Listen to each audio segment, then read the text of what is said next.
오늘은 요한일서 강의 12번째 말씀으로 계속 반복하는 사랑의 교훈, 이런 제목으로 말씀을 전하도록 하겠습니다.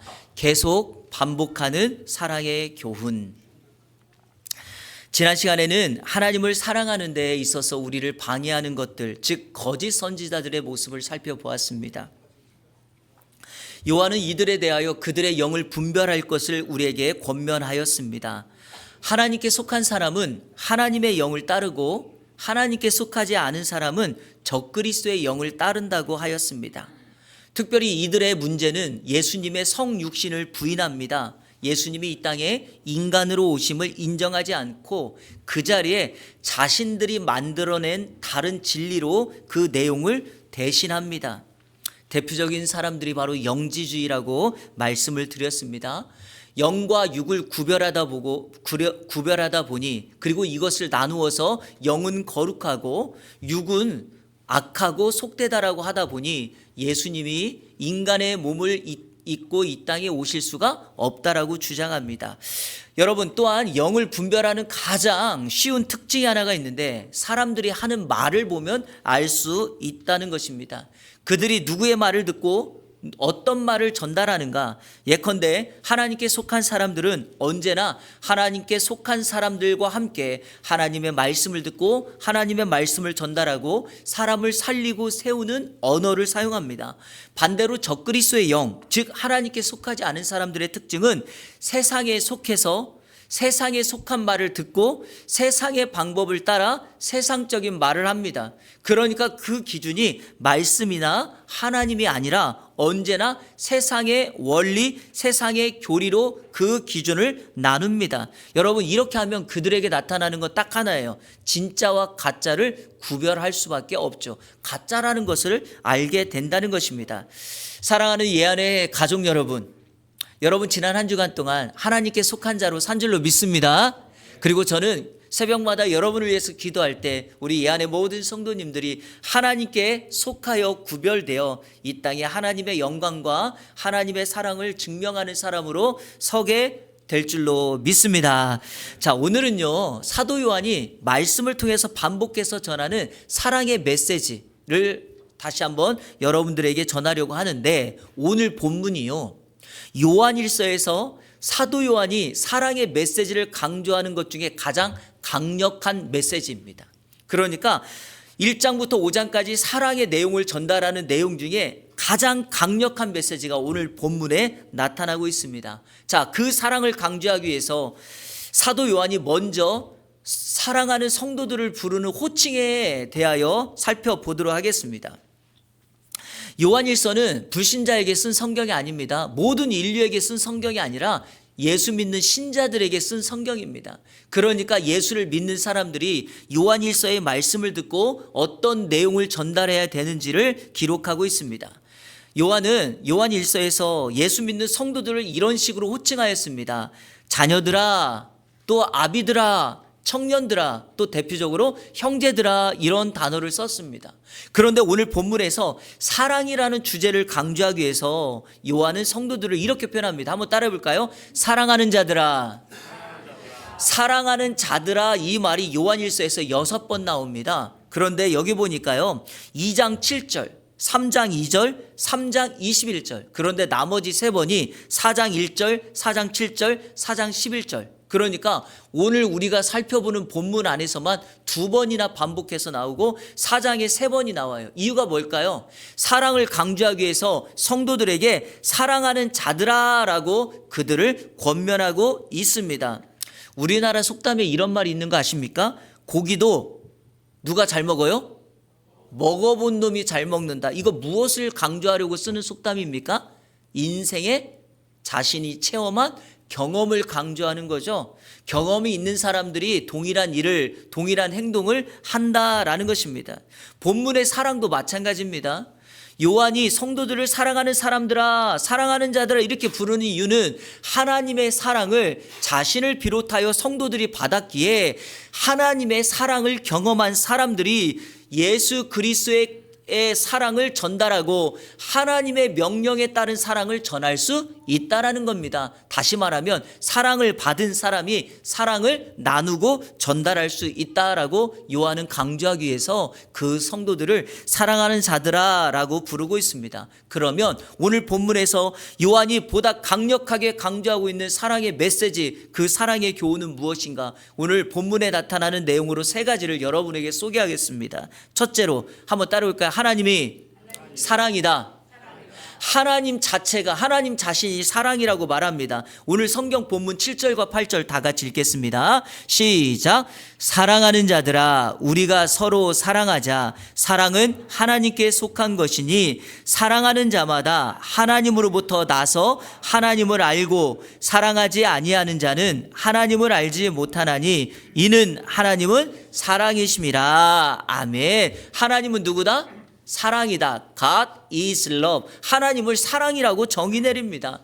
하나님이 누구다라고 하는 말은 하나님의 속성과 그분의 성품을 말하는데 하나님의 속성 자체가 사랑이다라고 말합니다.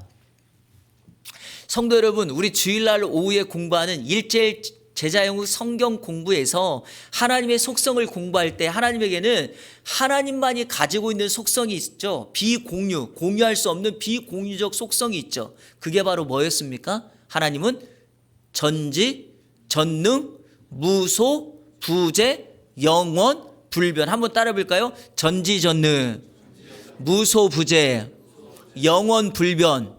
그래서 하나님만이 가지고 있는 속성 6가지를 여러분에게 함께 나누며 공부했습니다. 그런데요, 하나님과 인간이 같이 가지고 있는 속성이 있어요. 그걸 우리는 공유적 속성이라 그러는데 우리 교재에서 4가지를 여러분에게 소개했죠. 그 4가지가 뭐였습니까? 인자, 사랑, 그리고 성실, 의로움, 공정.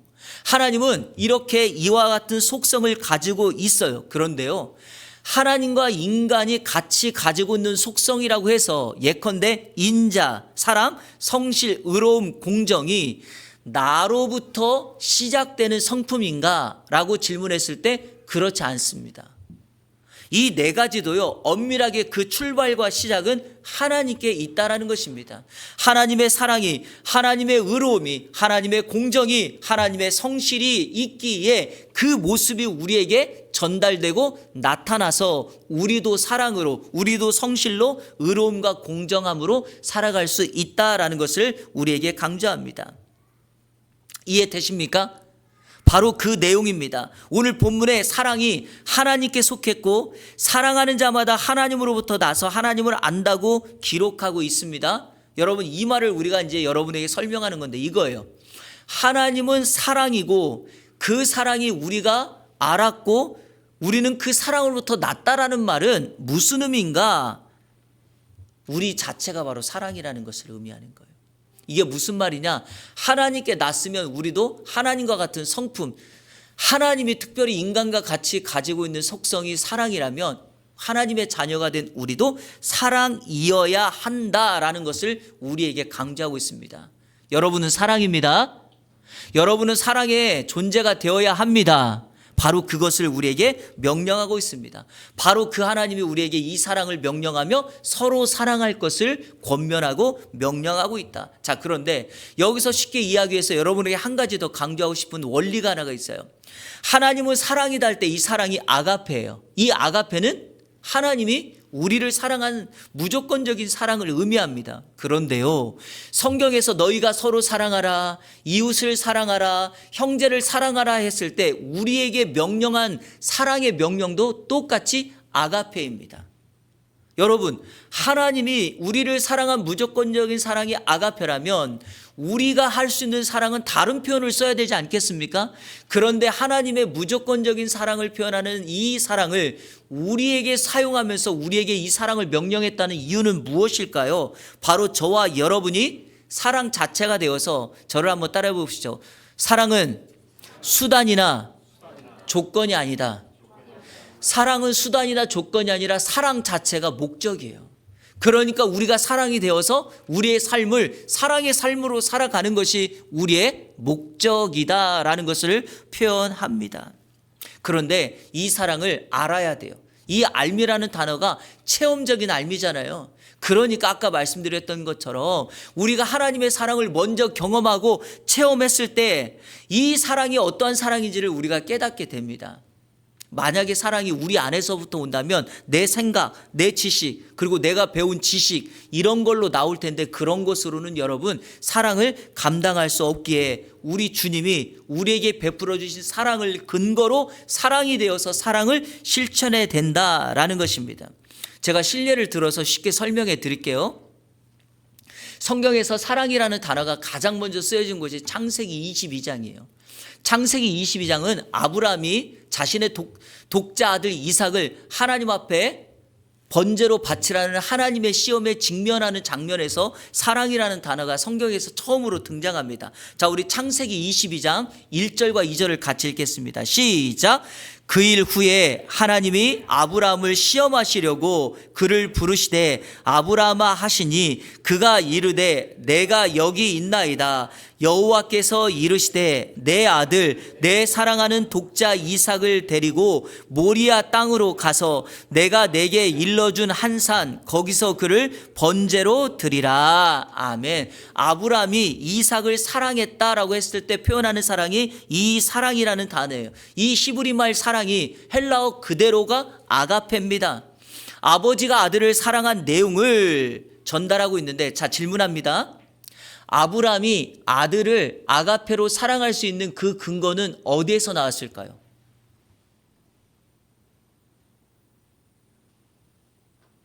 바로 하나님께서 아브라함의 실패와 아브라함의 연약함에도 그를 포기하지 않고 끝까지 믿음의 반열에 올려놓은 하나님의 사랑을 그 아브라함이 체험했기 때문에 그렇죠. 여러분, 가나안에 살고 있는데 거기에 머무르라고 했는데 기근이 있으니까 애굽으로 도망갑니다. 자기 아내를 누이 동생이라고 속이고 거짓말을 합니다. 그것도 한 번이 아니라 두 번씩이나 합니다. 여러분, 이렇게 믿음이 연약한 사람, 창세기 15장에서 하나님과 아브라함의 믿음을 보시고 언약을 맺었는데 그 16장에서 그 언약을 어겨버려 사라가 아닌 그의 여종이었던 하갈과 동침하여 이스마엘을 낳는 끔찍한 하나님을 신뢰하지 못하는 사람이 아브라함이었습니다. 그럼에도 불구하고 하나님은 그 아브라함을 포기하거나 그 아브라함을 거절하지 아니하고 끝까지 인내하면서 어떻게 하죠? 사랑으로 품습니다. 사랑으로 끌어안습니다. 믿음의 반열 위에 그 아브라함을 올려놓습니다. 시간이 지나면서 아브라함이 경험한 것이 하나님은 나를 무조건적으로 사랑한다. 바로 그 사랑이 아브라함에게 임하니 하나님께서 아브라함을 시험하시려고 마지막 그 관문에 내 아들, 내가 사랑하는 독자 이삭을 나에게 번제로 바치라고 했을 때 아브라함은 묵묵히 순종할 수 있었습니다. 아브라함의 사랑이 어디서 나왔다고요? 하나님의 사랑에서 나옵니다. 그래서 아브라함이 이삭을 바치는 이 사건을 장차 하나님이 독생자 예수 그리스도를 우리에게 주시는 그 사건을 예표한다고 말하지 않습니까? 사랑하는 여러분, 우리 안에는 사랑할 근거도 그 원리도 없고 힘도 능력도 없습니다. 오직 하나님의 사랑이, 사랑이신 그분이 우리를 사랑했기에 우리는 그 사랑을 감당할 수 있다. 사랑의 강력한 교훈이 뭡니까? 하나님은 사랑이고 그 사랑을 받은 우리가 사랑이어야 된다. 이번 한 주간 사랑이 되시고 사랑을 실천하는, 서로 사랑하는 예안의 성도님들 되시기를 주님의 이름으로 축원합니다. 둘째로, 하나님의 사랑은 독생자를 세상에 보내신 것이다. 하나님의 강력한 사랑의 교훈이 뭐예요? 독생자를 세상에 보내신 거예요.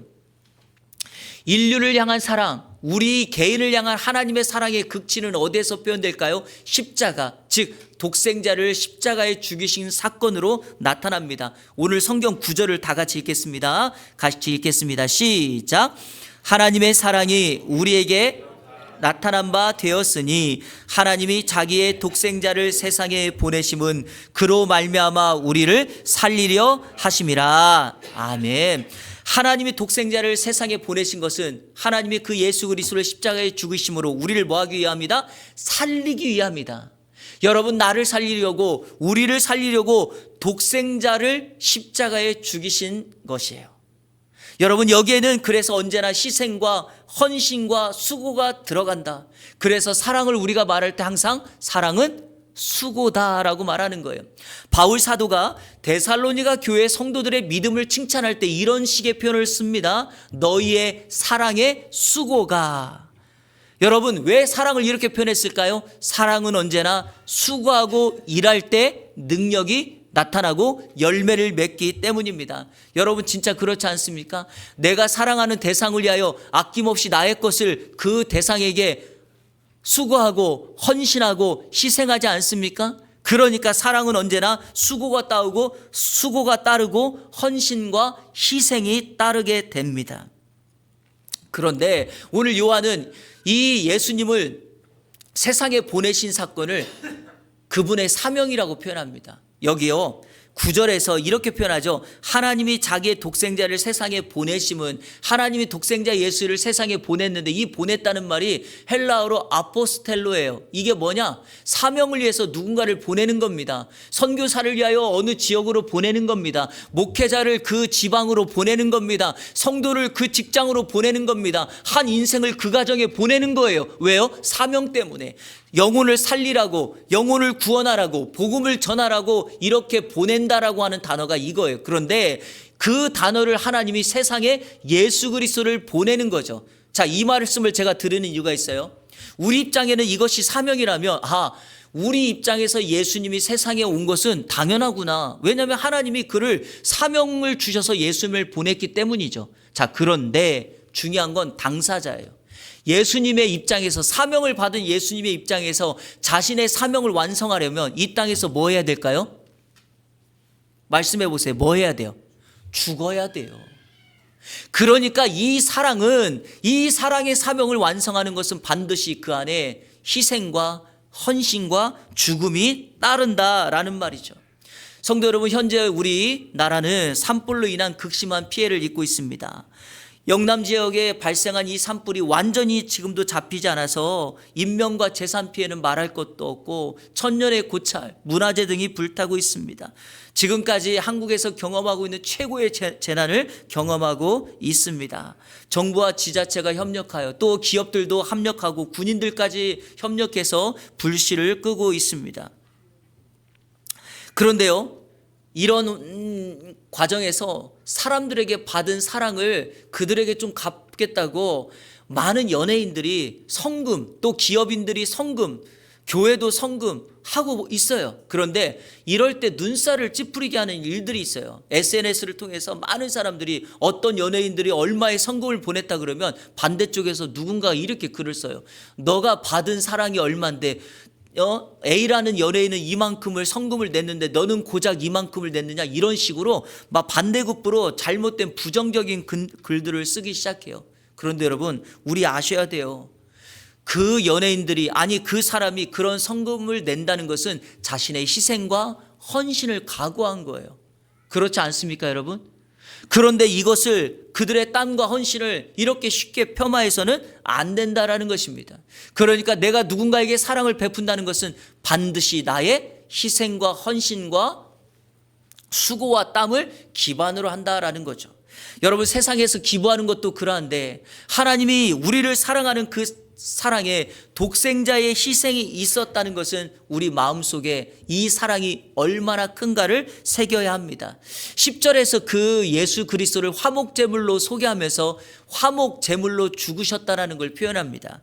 제가요, 요한일서 2장 설교할 때 이 화목제물을 이미 여러분들에게 말씀을 드렸습니다. 그런데요, 이 화목제물을 구속의 관점에서 여러분에게 말씀을 드렸거든요. 그런데 오늘은 사랑이라는 관점으로 한번 여러분에게 소개를 해보려고 합니다. 화목제물이라는 것은 하나님과 우리 사이가 죄로 깨져서 사람과 사람 사이가 관계가 깨졌을 때 그 사이를 회복하기 위해서 화목제물을 드림으로 하나가 되게 하는 것입니다.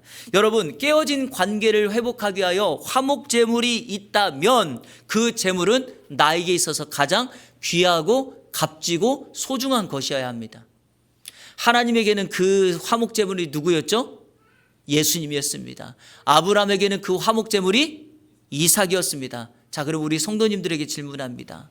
여러분에게 이 화목제물은 누구이며 무엇이며 어떤 것입니까? 우리가 뭐라고 딱 말하기는 어렵겠지만 이렇게는 표현할 수 있겠죠? 내가 가장 소중하게 여기는 그것, 내가 가장 아끼고 있는 그것이 무엇일까요? 바로 그 아끼는 것을 내려놓았을 때 우리는 하나님과 화목될 수 있습니다. 자, 우리 아까 아브라함을 여러분에게 살펴보았는데요. 아브라함의 그 이삭을 바치는 장면에서 창세기 22장 12절에 이런 말씀이 등장합니다. 우리 같이 한번 읽겠습니다. 22장 12절 시작. 사자가 이르시되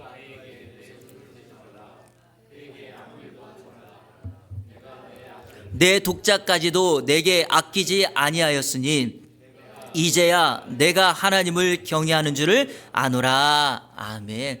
저는 사실 하나님이 아브라함을 시험한 내용 가운데 가장 핵심이 이 12절이라고 생각을 합니다. 여기 뭐라고 말하죠? 내 아들, 내 독자까지도 내게 뭐하지 아니하였으니? 아끼지 아니하였으니. 사랑하는 여러분, 나의 가장 아끼는 것을 그분에게 내어드렸을 때 하나님과의 관계가 회복됩니다. 우리는 아끼는 것이 너무 많아서 그 아들을, 나의 소중한 것을 그분께 내려놓지 못합니다.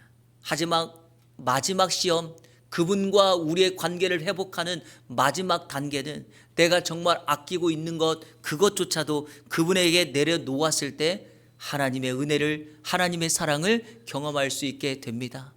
바로 그것을 향하여 우리는 하나님 앞에 날마다 물어야 됩니다. 바로 그것이 내가 가장 아끼고 사랑하는 것일까? 하나님보다 더 사랑하는 것, 하나님보다 더 아끼는 것을 우리는 뭐라고 부릅니까? 우상이다라고 불러요. 그래서 사도 요한이 이 요한일서의 맨 마지막으로 우리에게 명령하는 성경 구절이 하나 나와요. 자, 우리 한번 읽어보겠습니다. 요한일서 5장 21절. 요한일서의 맨 마지막 장 마지막 절이에요. 같이 읽겠습니다. 시작. 자녀들아, 너희 자신을 지켜 우상에게서 멀리하라. 아멘.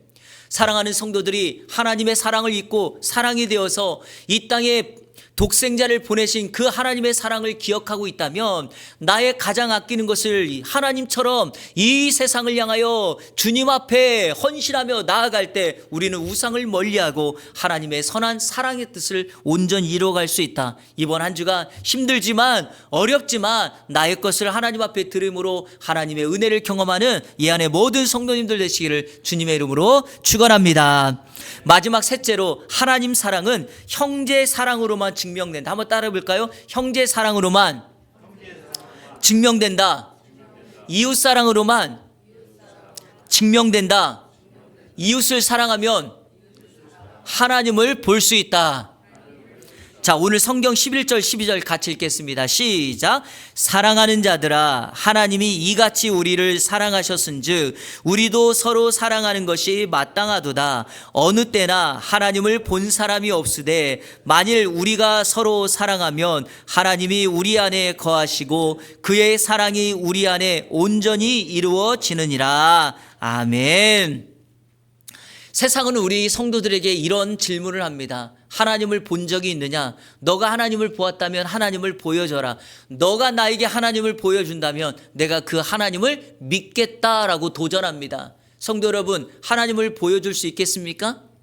성경은 이렇게 말합니다. 이제까지 하나님을 본 사람이 없다라고 말합니다. 그런데 놀라운 사실은 우리가 서로 사랑하면 하나님이 우리 안에 거하셔서 그의 사랑이 우리 안에 온전히 이루어지면 그 모습을 통하여 사람들은 하나님을 보게 된다라고 말씀하고 있습니다. 그래서 오늘 본문에서 이렇게 말합니다. 11절, 하나님이 이같이 우리를 사랑했다. 이같이 사랑, 어디서 많이 들어본 것 같죠?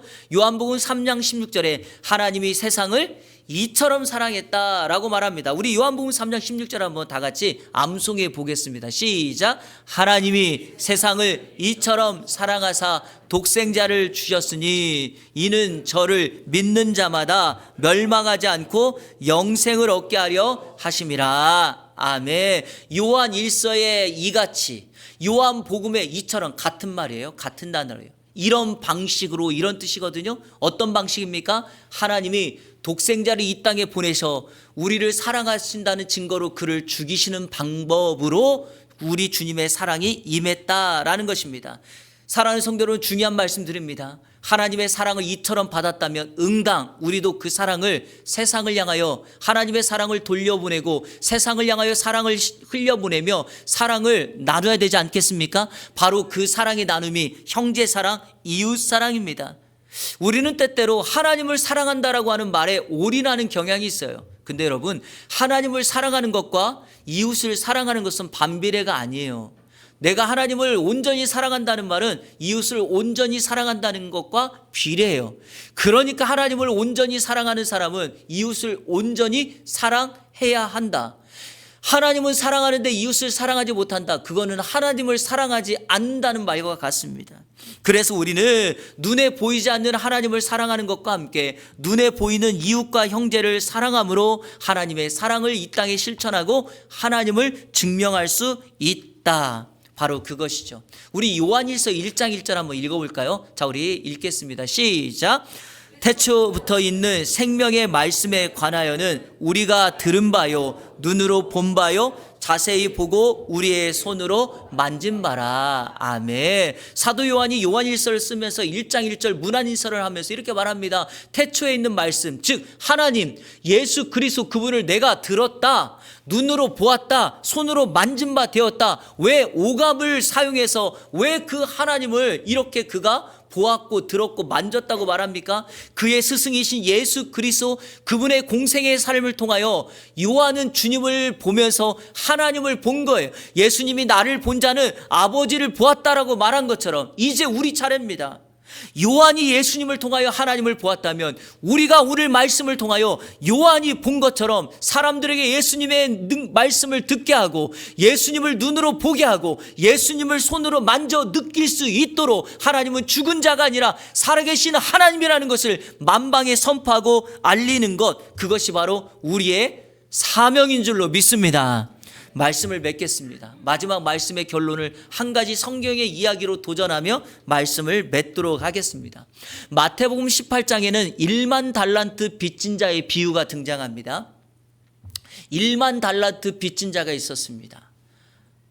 그 왕이 이 종에게 와서 너가 빚을 갚지 않으면 내가 너를 가만히 두지 않겠다라고 말을 합니다. 그런데 여러분, 이 사람이 어떻게 1만 달란트를 갚습니까? 제가 환산해 보니까 1만 달란트를 굳이 돈으로 여기면 한 6조 정도 되더라고요. 6조.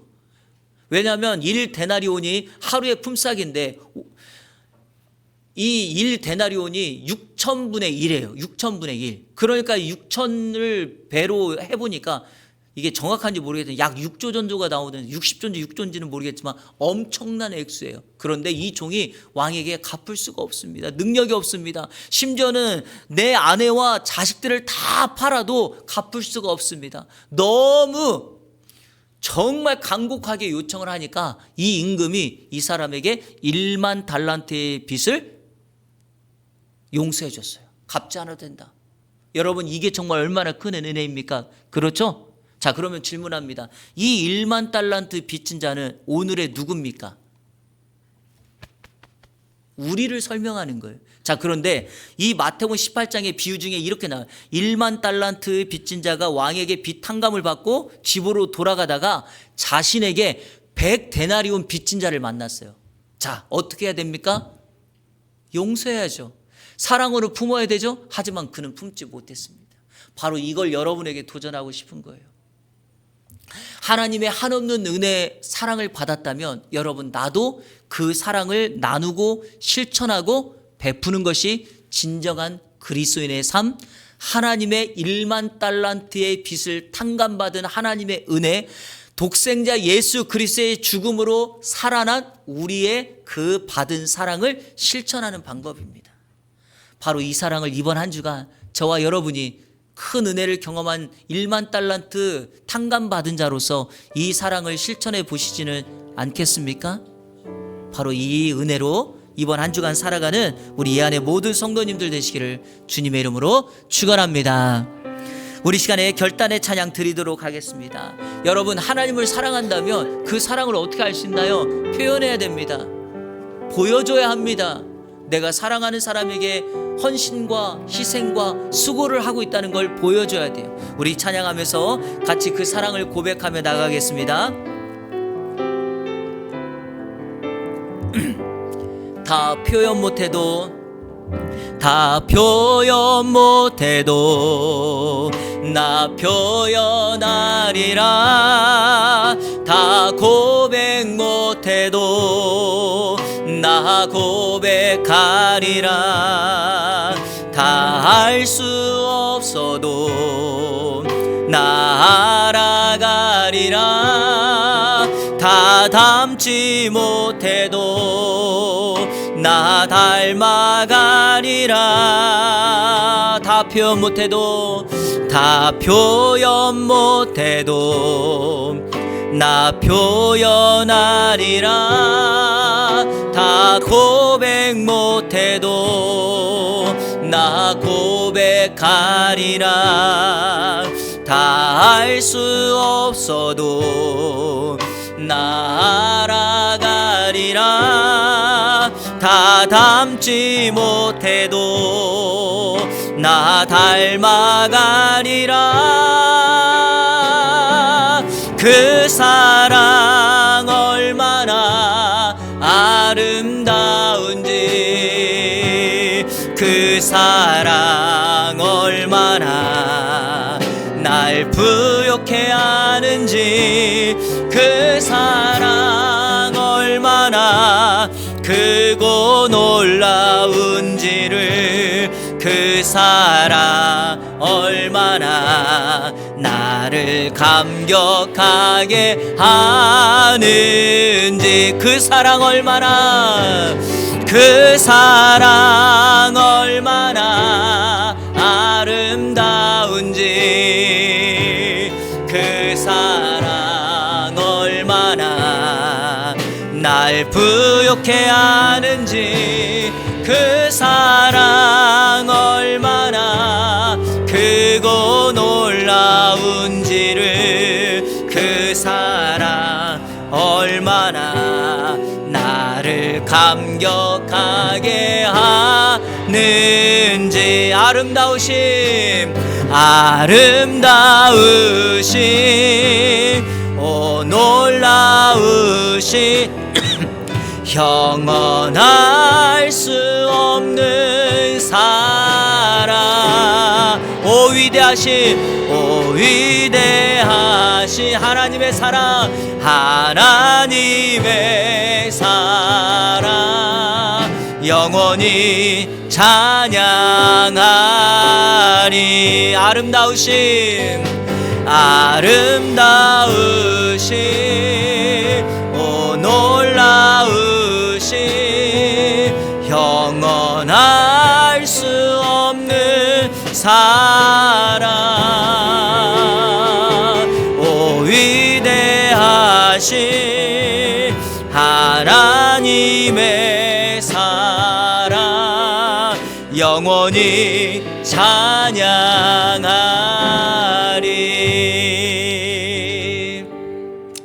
여러분 예전에 이런 재미난 이야기 들어보셨죠? 한 사랑하는 남자가 사랑하는 여자에게 매일같이 편지를 보내는 거예요. 그런데 시간이 지나고 결혼을 누구랑 했다고요? 그 편지를 전달하는 우체부랑 했다고요. 사랑하는데 편지만 보내서 될까요? 마음을 표현하는 걸로 끝날까요? 수고와 헌신과 희생이 가야죠. 이 세상은 조건적이고 사랑을 수단으로 여기고 변질된 사랑이 되어서 진짜 하나님의 사랑이 우리에게 예수 그리스도 독생자를 이 세상에 보내셔서 십자가에 죽였다는 이 사랑을 그냥 듣고 흘리고 끝내버려요. 근데 여러분 하나님의 사랑을 경험한 사람은 오늘 이 찬양의 가사처럼 정말 놀라워요. 형언할 수가 없어요. 그리고 그 사랑 때문에 그 사랑의 깊이에 푹 빠져서 영원히 그 사랑을 찬양할 수밖에 없게 돼요. 여러분 저는 세상의 마지막 종말만 생각하는 그런 사람은 아니지만 목회자로서 늘 생각하는 게 그거예요. 언젠가 우리가 주님 앞에 서잖아요. 그 주님과 함께 세상에서 삶을 이제 마감하고 천국 가서 그분과 왕노릇하려면 여러분 어떻게 해야 될까요? 하나님의 사랑의 깊이가 있는 사람이 천국 가서 여러분 그 은혜와 충만함을 누리는 것 아니겠습니까? 이 세상에 안 바쁜 사람 없어요. 이 세상에 부족함이 없는 사람 없어요. 세상은 다 바쁘고 부족해. 하지만 사랑의 대상을 위해서 나의 것을 쪼개어 하나님을 예배하고 하나님을 만나기 위해 노력하고 예수를 안 믿는 사람에게 그리스도의 사랑을 실천하고 나에게 주신 은사와 달란트와 그 것들을 그들에게 나누는 거예요. 하나님 살아계시다. 하나님이 너를 기다리고 있다. 하나님이 너를 위하여 정말 예수 그리스도를 이 세상에 보내서 너를 위한 희생을 치르셨다. 여러분, 우리가 그 사랑을 전달해야 됩니다. 하나님이 여러분을 보낸 그 삶의 현장이 어딘지를 모르겠습니다. 그곳에서 하나님께 마지막까지 쓰임받고 하나님께 붙들림 받으려면 그 사랑 안에 잠기십시오. 죄송한데요, 시간이 없어요. 시간이 없어요. 왜냐? 지금이 그날 그때라고 사람들은 말하고 있기 때문이죠. 그래서 우리 이번 한 주간에도 그 하나님의 사랑을 실천하기 위해서 최선을 다하고 맡겨진 삶의 현장에서 최선을 다하고 나를 통하여 저 사람 진짜 그리스도인이야, 저 사람 진짜 하나님의 사람이야, 저 사람 보니까 하나님의 사랑을 볼 수 있어, 이렇게 세상에 선포하고 하나님의 사랑을 표현하고 고백하고 알아가고 닮아가는 우리 이 안에 성도님들 되기를 축복합니다. 다 같이 합심하여 기도하겠습니다. 하나님, 이번 한 주간도 하나님의 받은 사랑 안에 살며 사랑을 실천하는, 형제 사랑을 실천함으로 하나님을 보이는 사람 되게 하여 주옵소서. 두 번째로, 하나님, 나의 헌신과 희생과 수고가 주변에 있는 나와 함께하는 사람을 통하여서 예수님을 만나는 기회가 되게 하여 주옵소서. 그리고 나의 일터와 나의 가진 은사와 모든 것들이 하나님을 사랑하는 일에 쓰임받게 하여 주옵소서. 마지막 세 번째, 하나님, 우리의 사랑하는 다음 세대, 우리의 자녀들이 이 사랑을 붙들고 세상을 향하여 나아가 살아가게 하여 주옵소서. 우리 이 시간에 이 말씀 붙들고 다 같이 결단하며 기도합니다. 기도하며 나갑니다. 살아계신 아버지 하나님, 감사합니다. 오늘 말씀을 통하여 강력한 하나님의 사랑의 메시지를 다시 한번 살펴봅니다. 하나님은 사랑이라 말했습니다. 그 사랑을 받은 우리가 이 세상에서 사랑이 되어서 이 사랑을 증명하고 실천하며 나갈 수 있도록 인도하여 주옵소서. 표현하게 하시고 고백하게 하시고 알아가게 하시고 닮아가는 하나님의 사랑을 나타내게 하여 주옵소서. 하나님의 사랑이 얼마나 크고 위대한지를 세상을 향하여 선포하게 하시고 이 사랑을 증거하는 우리 안에 모든 성도들이 될 수 있도록 인도하여 주옵소서. 하나님, 감사합니다. 우리에게 허락하신 그 하나님의 사랑의 깊이와 길이와 넓이와 높이를 알게 하여 주시고 사랑 안에 충만하게 자라날 수 있도록 인도하여 주옵소서. 이번 한 주간도 이 사랑을 실천함으로 예수님을 알지 못하는 사람들에게 이 사랑을 전하고 나누는 사람들 되게 하여 주시고 성령의 충만함으로 나아가는 복된 은혜의 역사가 있게 하옵소서. 우리 안에 다음 세대가, 우리의 자녀들이 이 하나님의 사랑을 경험하고 이 사랑을 실천하는 이 안에 믿음의 사람, 믿음의 용사들이 될 수 있도록 인도하여 주옵소서. 이번 한 주간도 승리하게 하여 주시고 은혜 안에 살게 하여 주시고 사랑하는 성도들의 삶을 붙잡아 주옵소서.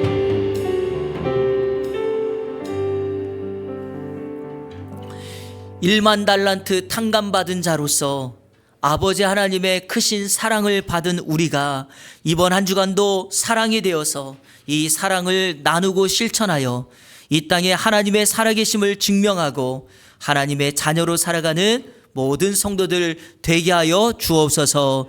예수 그리스도의 이름으로 기도하옵나이다. 아멘.